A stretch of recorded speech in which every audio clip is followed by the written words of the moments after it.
Leo slept 8 hours last night. He's been sleeping 8 hours every night for 3 years. He still wakes up exhausted. Last week, he paid $200 for a sleep tracker.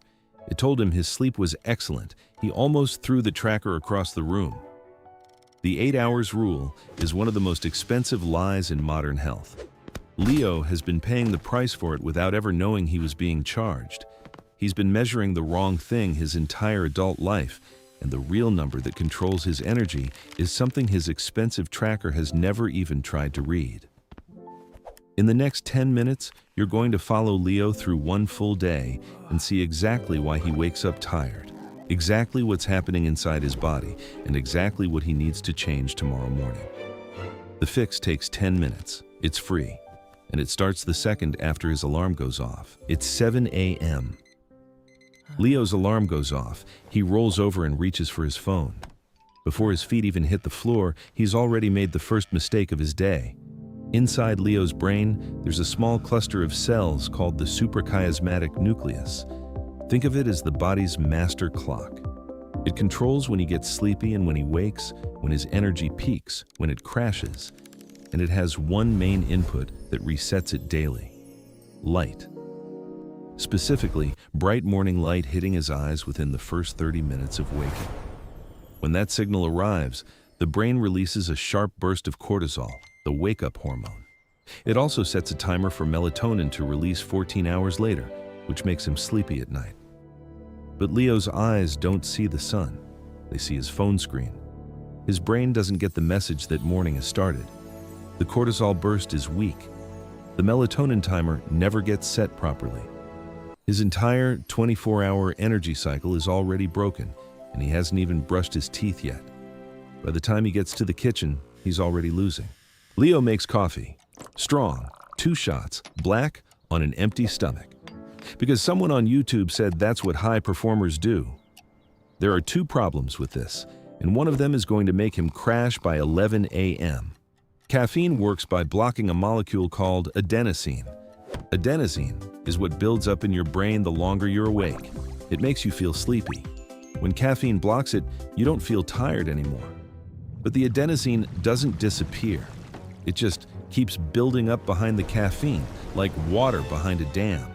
The moment the caffeine wears off, all of that adenosine floods the brain at once. That's the 11 a.m. crash. That's the 2 p.m. brain fog. Leo borrowed his energy from later in the day, with interest, and he made it worse by drinking it too early. Cortisol naturally peaks in the first hour after waking. That's the body's free built-in caffeine. When Leo drinks coffee on top of his cortisol peak, his body adapts by producing less cortisol on its own. Soon, he can't wake up without coffee. Leo gets to his desk by 9 a.m. He'll be sitting in this exact chair for 9 hours. This is where the second layer of his exhaustion gets built.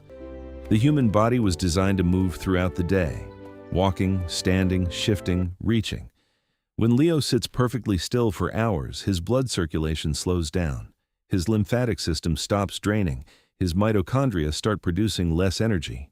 Mitochondria are the tiny power plants inside his cells. They respond to demand. If you never demand energy from your body, it stops making energy efficiently. By the end of the day, Leo has fewer functional mitochondria, same 8 hours of sleep, different amount of cellular energy. But the worst part isn't even the sitting. It's what he's doing while sitting. Leo has 14 tabs open.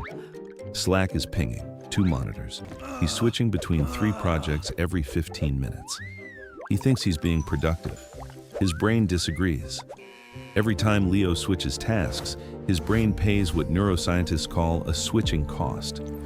Some of his attention stays stuck on the previous task, like residue. After 8 hours of constant task switching, his brain is more exhausted than if he'd dug a ditch. This is why Leo can spend a full day at a desk and feel like he ran a marathon. He didn't move his body all day, yet he burned through his mental fuel like he was sprinting. By 6 p.m., Leo is wrecked. He gets home, he sits on the couch, he picks up his phone again, and the third trap closes. Short-form video gives Leo's brain a tiny dopamine hit every 7 to 15 seconds. New face, new joke, new hook. Scroll. New face, new joke, new hook, scroll. After 2 hours of this, his dopamine baseline drops, which means everything else in his life feels less rewarding by comparison. His morning coffee, his work, his conversations, even his own thoughts. The exhaustion he feels was supposed to be cured by the recovery he tried to do on the couch. But that recovery wasn't actually recovery. His brain didn't get to rest. It got mined. By 10 p.m., Leo thinks he's winding down. He's lying in bed, phone still in his hand. Blue light from the screen tells his brain it's still daytime. Melatonin gets suppressed. He doesn't feel tired enough to put the phone down, so he doesn't. An hour passes. He finally falls asleep at 11:30. He'll be in bed for 8 hours. But the time he spends in bed is going to lie to him. 8 hours in bed and 8 hours of restorative sleep are completely different things. Leo cycles through 4 stages of sleep multiple times each night. Deep sleep restores the body. REM sleep restores the mind. Both are easily sabotaged by alcohol, late meals, screens before bed, and a bedroom that's too warm. Leo had all 4. He'll wake up after 8 hours of sleep with maybe 4 hours of actual restoration. So when his alarm goes off at 7 a.m., the tiredness he feels is a receipt. A list of every small decision he made yesterday, adding up to a body that never recovered. The easy advice would be to fix everything at once. But Leo can't change 10 habits tomorrow. Nobody can. He needs to change one thing, the first thing, the thing that resets the chain. Tomorrow morning, before the phone, before the coffee, Leo walks outside for 10 minutes. No screens, no headphones, just light hitting his eyes. That single act resets his master clock. His sleep that night will be measurably deeper. Light first, everything else second. If you've told yourself you have low energy, that you're just not a morning person, this is the receipt you've been holding without reading. Try the morning walk for 1 week, just one. Then come back.